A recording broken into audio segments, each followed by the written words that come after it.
क्या सलमान खान को कार भेजकर अपने पास बुलाना चाहता था लॉरेंस? कार देखकर घबरा गए जवान। गाजियाबाद से आया फोन, मुंबई में दौड़ा ड्राइवर और गैलेक्सी अपार्टमेंट के पास रुकी जाकर अनजान कार। सलमान के बॉडीगार्ड से बोला ड्राइवर, साहब को कैब से ले जाने आया हूँ। फिर खुला असली खेल। 19 अप्रैल की शाम सलमान खान के घर के बाहर एक चमचमाती कार आकर रुकती है। सुरक्षा कर्मियों को लगता है कोई मिलने आया होगा, पर उसके आगे टैक्सी वाली नंबर प्लेट देखती ही वो बोलते हैं, गाड़ी आगे बढ़ाओ। तभी ड्राइवर उतरता है और बड़े ही धांसू अंदाज में कहता है, मैं यहाँ से साहब को ले जाने आया हूँ। इतना सुनते ही सुरक्षाकर्मी सीधा मुंबई पुलिस के जवानों से कांटेक्ट करता है। मुंबई पुलिस की एक टीम आती है और उस कैब ड्राइवर से पहले सवाल यही पूछती है कि बुकिंग किसने की। सलमान खान के पास तो खुद की कई गाड़ियां हैं, फिर वो कैब क्यों बुक करेंगे? इसका जवाब कैब वाला नहीं दे पाता है। फिर दूसरा सवाल ये था कि क्या कैब के अंदर कुछ ऐसा है जो सलमान के घर के बाहर खड़े सुरक्षा कर्मियों और सलमान के घर को नुकसान पहुंचा सकता है। वहां से कैब को दूर ले जाया जाता है, तलाशी ली जाती है और उसमें कुछ नहीं मिलता।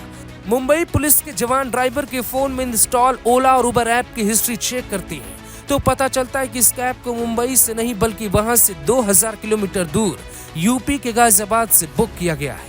अब सलमान के घर के बाहर कैब भेजने का मकसद क्या था, ये पता लगाना बेहद जरूरी था।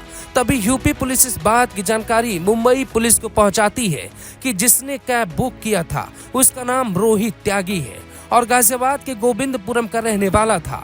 शुरुआती पूछताछ में उसने बताया कि उसका मकसद सिर्फ एक मजाक था, वो प्रैंक कर रहा था। लेकिन इतना बड़ा मजाक कोई कैसे कर सकता है? ये सवाल पुलिस के बड़े बड़े अधिकारियों के दिमाग में घूम रहे थे। इसी दौरान ड्राइवर के फोन से जो खुलासा होता है उसे देखकर हर कोई दंग रह जाता है।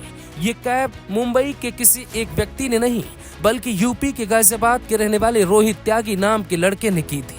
जिसके बाद महाराष्ट्र पुलिस ने सीधा यूपी पुलिस को फोन मिलाया और रोहित त्यागी मिनटों में सलाखों के पीछे पहुंच गया।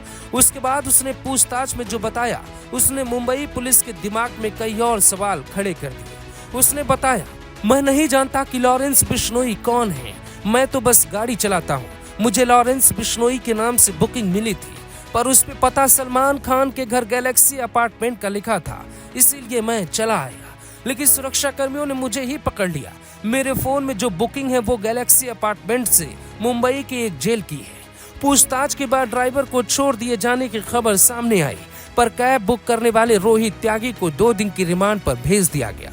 जिसके बाद रोहित ने भी ये कहा कि मेरा मकसद लॉरेंस को कड़ी से कड़ी सजा दिलवाना था। पर इस बात में कितनी सच्चाई है ये मुंबई पुलिस खंगालने में जुटी है। मुंबई पुलिस उससे ये भी जानने की कोशिश करेगी क्या ये सच में एक मजाक था या फिर रोहित का लॉरेंस से कोई संबंध है, क्योंकि यूपी में लॉरेंस अपनी जड़ें जमा रहा है। ऐसी कई रिपोर्ट सामने आई है। अगर किसी भी तरह का संबंध लॉरेंस से रोहित का निकला तो फिर उस पर कितना बड़ा एक्शन होगा ये आप खुद सोच लीजिए। महाराष्ट्र के मुख्यमंत्री एकनाथ शिंदे तो सिर्फ कहते हैं मिट्टी में मिला देंगे। यूपी के मुख्यमंत्री योगी आदित्यनाथ के सरकार में तो कई माफिया मिट्टी में मिल चुके हैं और उनके घरों पे बुलडोजर चल चुका है। Bureau report, global Bharat TV.